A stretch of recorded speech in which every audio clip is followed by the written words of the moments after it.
My name is Sammy. I've been a school janitor for years. Most nights are quiet, empty classrooms, silent hallways. But in one school, everything was different. That night changed me forever. Sitting in a small break room near the auditorium, I told my story to a journalist named Omar. I needed someone to believe me. I told him about the basement, about the footsteps, about doors that opened on their own. I expected him to laugh, but he didn't. He leaned in and whispered, "Take me there tonight." I hesitated. This place, these stories, they'd become my nightmare.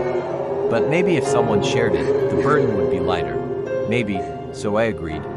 We arrived at the school just before midnight. The wrought iron gate groaned as it opened, like the building itself didn't want us to enter. I led Omar through the familiar corridors. The air was heavy with the scent of dust and decay. His flashlight cut through the darkness, but instead of comfort, it revealed too much. The cracked walls, the dripping pipes. It felt alive.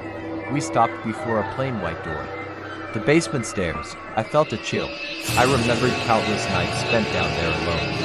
I'd even hummed songs sometimes to keep from screaming. The metallic click echoed in the silence. I knew I'd locked it before leaving for the night. Turning, I saw Omar's pale face illuminated by the flashlight. He mouthed go.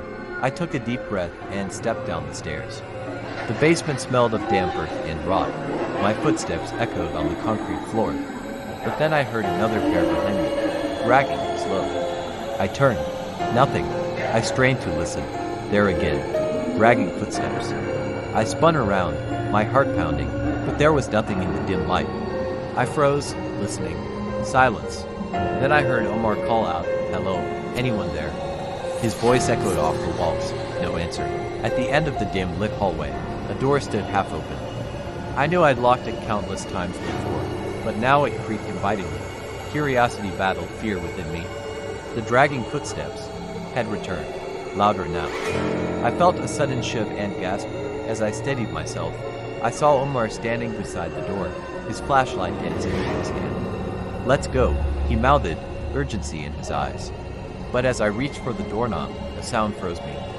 It wasn't a footstep, it was a whisper, right beside me, so close I could feel its breath on my neck. It spoke my name, but it wasn't my voice. Cold, disembodied, cruel, I flinched away. "We need to go." "Now," I whispered back, my voice hoarse with fear. The footsteps were right outside the door.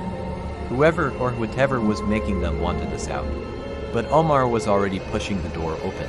The room beyond was shrouded in darkness. "Don't go," the voice hissed, slithering around me. "Don't go. You shouldn't have come." I couldn't move, couldn't speak. Fear rooted me to the spot. Suddenly, a crash from inside the room broke the spell. One of the old wooden chairs had toppled over. In the corner, I saw some writing carved into the plaster, almost invisible in the dim light. I strained to read it. "Leave before it's too late." Omar was edging toward the door, his flashlight swinging wildly. Then we heard it again, a bang, loud, like something slamming against the wall. I spun around, my heart hammering in my chest. The door had swung shut, its edges scraping the floor. And in a split second, it locked. The chill swept through me. I rattled the handle. Locked. We were trapped. That's when the whispers began. They weren't coming from the corner, with the chair, or the closed door. They were coming from everywhere and nowhere at once. Angry, disembodied voices whispering, circling us, probing our fear. I felt a prickling all over my skin, as if hundreds of tiny insects were crawling on me. "There's no way out," the voice hissed beside me. No way out. Panic swelled in my chest, choking me. I turned, searching for the source, but the darkness was absolute. I stumbled back, knocking over a metal trash can. It clanged to the floor. The whispers grew louder, screeching now. Then came a heavy thud from the far end of the basement. Whatever was out there was moving, closer, fast. I grabbed Omar's arm, pulling him toward the basement stairs. "We had to get out, please," I mouthed, my lips dry. As we raced up the stairs, more bangs echoed behind us, like someone pounding on the basement floor. Racing into the main corridor, I didn't dare look back. I didn't want to see whatever or whoever was hunting us, but I could hear it scrabbling up the stairs, dragging itself closer. We burst into the auditorium, the long corridor like silent sentinels in the darkness.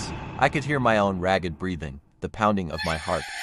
Then I heard it, A crash in the darkness followed by a low growl. On stage, my flashlight fell to the floor and shattered. Darkness swallowed me. The growling grew louder. Then I heard it, a shuffling sound, slow and deliberate, coming from the shadows at the back of the stage. Whatever was out there was moving toward us, and then a voice cut through the darkness. It wasn't one of the whispering voices. It was clear, human, and full of hate. "You want me?" The voice boomed across the empty seats. The chairs vibrated beneath the sound, rattling ominously. In the growing darkness, I saw shapes begin to emerge from the shadows between the rows of seats. Figures with blurred faces, dark, hollow eyes, all watching us. Omar screamed and ran for the nearest exit. But as I reached for him, the sound struck again. The chairs, they weren't just vibrating. They were shaking violently as though something unseen was. In the corner of my eye, I saw the tall shadow on stage. It was advancing now, stepping over the seats, coming for us. I pulled Omar toward the emergency exit. It was slightly ajar, just enough to slip through. I pushed him and he scrambled out. I was right behind him, gasping in the cool night air. For a moment, neither of us moved or spoke. I could hear the pounding of my heart, the distant sound of sirens. Then a voice cut through the night, calling my name. It was close, urgent, laced with hate. Sammy, come back here, Sammy." That single word sent shivers down my spine. I turned back toward the school. Through the emergency exit, I saw a tall, gaunt figure silhouetted against the light. It beckoned with a finger. I recognized the hunched posture, the long, spidery limbs. It was the tall shadow from the stage, but now I could see more. Its skin was stretched tight over its bones, its face obscured by matted hair. But what truly chilled me was its eyes. They glowed with an eerie light, seeming to pierce the darkness. It stared directly at me, its gaze unwavering. And then it did something that made my blood run cold. It smiled, revealing teeth that were far too sharp, far too long for any human mouth. With a surge of adrenaline, I pulled Omar back to the safety of the car. I slammed the door shut, my hands shaking. As I fumbled with the keys, trying to start the engine, I glanced back at the school.